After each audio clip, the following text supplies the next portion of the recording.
बिहार चुनाव में ओवैसी बढ़ाएंगे राजद की टेंशन, इस क्षेत्र में पहली बार करेंगे चुनाव सभा। विधानसभा चुनाव के मद्देनजर मुंगेर की राजनीतिक पिच पर नए खेल शुरू हो चुके हैं।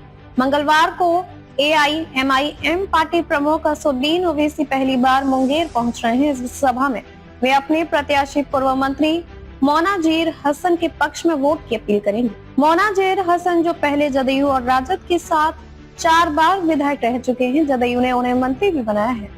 इस बार वह ओवैसी की पार्टी से चुनावी मैदान में है। मुंगेर विधानसभा क्षेत्र में करीब 30,000 से अधिक मुस्लिम मतदाता है। महागठबंधन मुस्लिम वोटरों को अपना कोर वोटर मानती है। ऐसे में ओवैसी की सभा के बाद इस कोर वोटर में सेंधमारी होती दिख रही है। अगर मुस्लिम वोटरों ओवैसी को अपनी तरफ गोलबंद करने में कामयाब रहे तो राजद का वोट बैंक कट सकता है।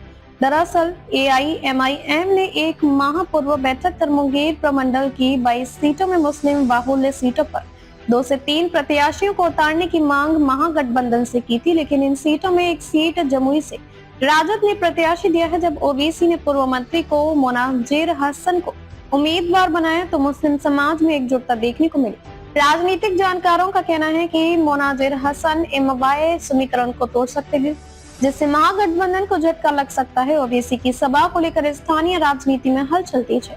देखा जाता है कि मुस्लिम वोट बैंक जहां अब तक महागठबंधन के साथ रहा, वहां ओवैसी की एंट्री से नए समीकरण बनने लग गए हैं। मोनाजिर हसन ने सभा को लेकर कहा कि वे स्थानीय विकास, रोजगार और शिक्षा, इस 3 मुकामी संदेश के साथ जनता के सामने जाएंगे। उनका दावा है कि उनकी पहचान सिर्फ समुदाय तक सीमित नहीं बल्कि क्षेत्र के सर्वांगीण विकास से भी जुड़ी हुई है।